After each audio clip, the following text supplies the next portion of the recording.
Jedan zimski dan.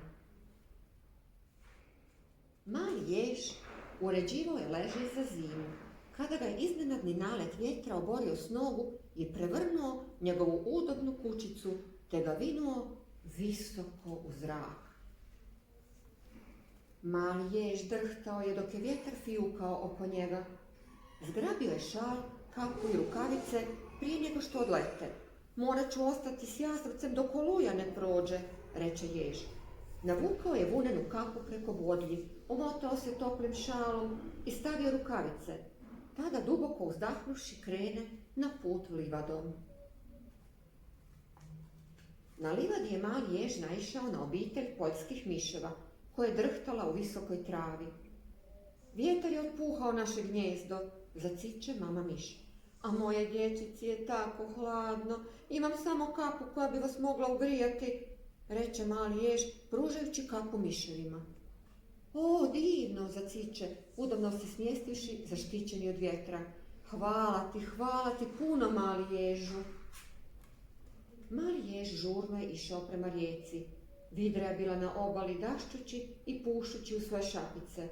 Bok, Vidro, poviče mali jež, što radiš? O, bok, ježu, odgovori Vidra, moje su šape ledene. Evo, uzmi, reče mali jež, pružajući Vidri svoje rukavice.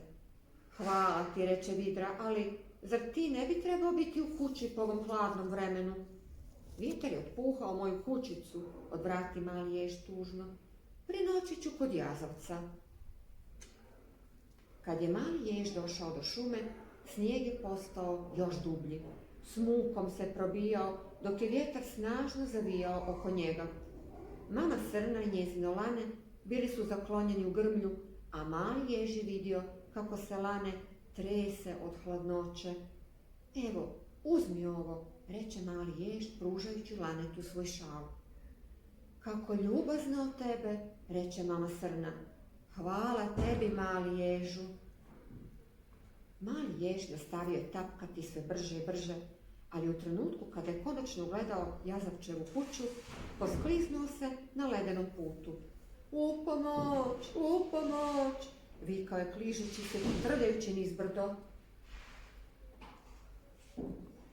Jazavac je čuo glasan udarac. Bum!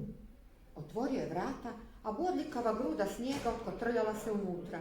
To je mali jež, reče on iznenađeno. O Bože, što mu se to dogodilo? Jazavac je odnio malog ježa do stolice pokraj vatre.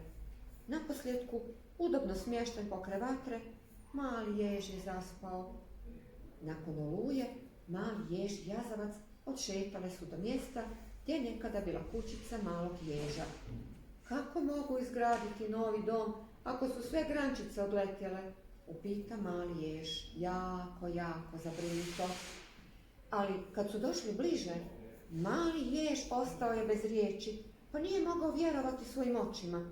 Životinje kojima je pomogao izgradile su za njega najudobniju kućicu koju je ikad itko vidio. Iznenađenje, povikaše svi, za najboljeg ježa na svijetu.